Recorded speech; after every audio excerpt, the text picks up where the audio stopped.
À la suite d'un article du Canard enchaîné, plusieurs médias, dont le Lab d'Europe 1, titrent que François Fillon aurait déclaré que Sens commun a totalement plombé sa fin de campagne.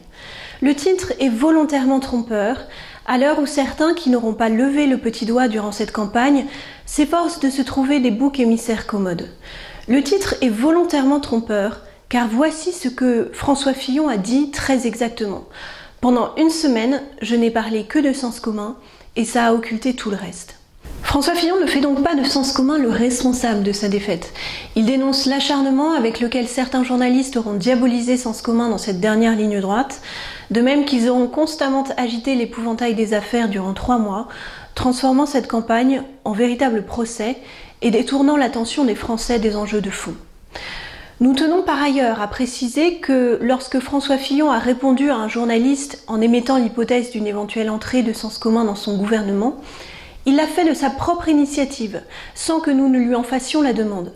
Nous n'avons jamais réclamé le moindre ministère, ni même une place au gouvernement.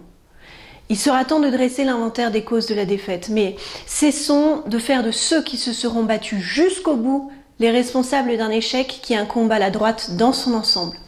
Enfin, sur la question des consignes de vote, nous rappelons notre position. Contrairement à ce qu'a allégué Christian Estrosi, Sens commun n'appelle pas au vote blanc ou à l'abstention, mais laisse les électeurs libres de leur choix et en appelle à leur responsabilité. Comme nous l'avons toujours fait par le passé pour des élections externes au parti.